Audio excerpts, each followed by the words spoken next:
In episode 274 of the ReelBlend podcast, the hosts discuss various topics including the success of the film, Barbie, an interview with director Andre Øvredal about his film, The Last Voyage of the Demeter, and the potential for Christopher Nolan's film, Oppenheimer, to cross $1 billion at the box office. The hosts begin by celebrating the achievement of Barbie, crossing the billion-dollar mark at the worldwide box office. They express their excitement for the film's success and discuss its impact on the industry. They also mention that Barbie is likely to cross $500 million domestically, making it one of the highest-grossing films of the year. Next, they introduce their special guest, director Andre Øvredal, who directed The Last Voyage of the Demeter. They discuss the legacy of horror director William Friedkin, who recently passed away, and how his film, The Exorcist, influenced the horror genre. They then delve into the decision-making process behind portraying Dracula in Øvredal's film. They talk about the balance between making Dracula more human-like or more monstrous and how they ultimately decided to go with a more monstrous portrayal. The hosts also discuss the physical performance of actor Javier Botet, who plays Dracula in the film. They talk about the conversations they had with Botet about the character and how he brought the physicality of Dracula to life. They also mention the potential for a sequel or prequel to the film and how it would differ from the original story. The conversation then shifts to the influence of Ridley Scott's film, Alien, on Øvredal's work. They discuss the importance of character development and the use of practical makeup in creating a realistic and immersive horror film. They also talk about the decision to limit the appearance of Dracula in the film and the impact of lighting on the overall aesthetic.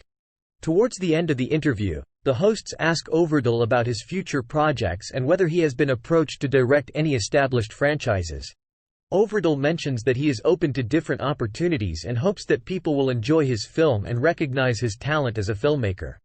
After the interview, the hosts briefly discuss their thoughts on Øvredal's film and express their enthusiasm for its originality and brutality. They praise the practical makeup and lighting in the film and mention their surprise at how much they enjoyed it.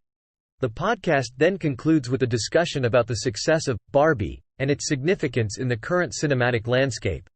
They highlight the fact that it is only the second film this year to cross the billion-dollar mark and discuss the changing dynamics of the box office. They also mention the potential for Christopher Nolan's film, Oppenheimer, to cross $1 billion and speculate on its chances given the current state of the industry.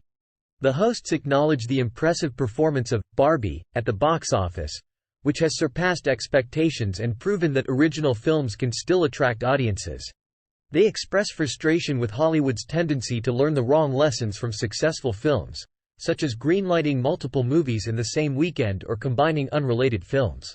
Instead, they argue that the success of Oppenheimer and Barbie should be attributed to giving talented filmmakers creative freedom and allowing them to tell their stories without interference. They then delve into the remarkable box office performance of Oppenheimer, which has already crossed the $500 million mark worldwide. They highlight the film's unconventional qualities, such as its 3-hour runtime, R rating, and historical subject matter, which make it an unlikely summer blockbuster. Despite these challenges, Oppenheimer has surpassed the box office numbers of other highly anticipated films, including Mission Impossible: Dead Reckoning Part 1, Ant-Man and the Wasp, Quantumania, and Indiana Jones and the Dial of Destiny.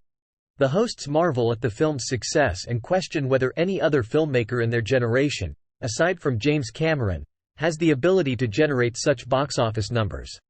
The hosts also discuss the possibility of Christopher Nolan making Universal his home studio, given the success of Oppenheimer. They speculate that Universal would be willing to meet Nolan's demands and provide him with the resources and creative freedom he desires. They also mention the unique efforts made by Universal to support the film, such as hiring professional projectionists for the 70mm screenings. Overall, they believe that Universal would be foolish not to keep Nolan on board. In conclusion, the hosts celebrate the success of Oppenheimer and its ability to defy expectations at the box office. They emphasize the importance of giving talented filmmakers creative freedom and allowing them to tell their stories without interference. They also express hope that Hollywood will learn the right lessons from the success of films like Oppenheimer and Barbie, and continue to support original and visionary filmmakers. Thanks for watching. If you enjoyed the video, please like and subscribe.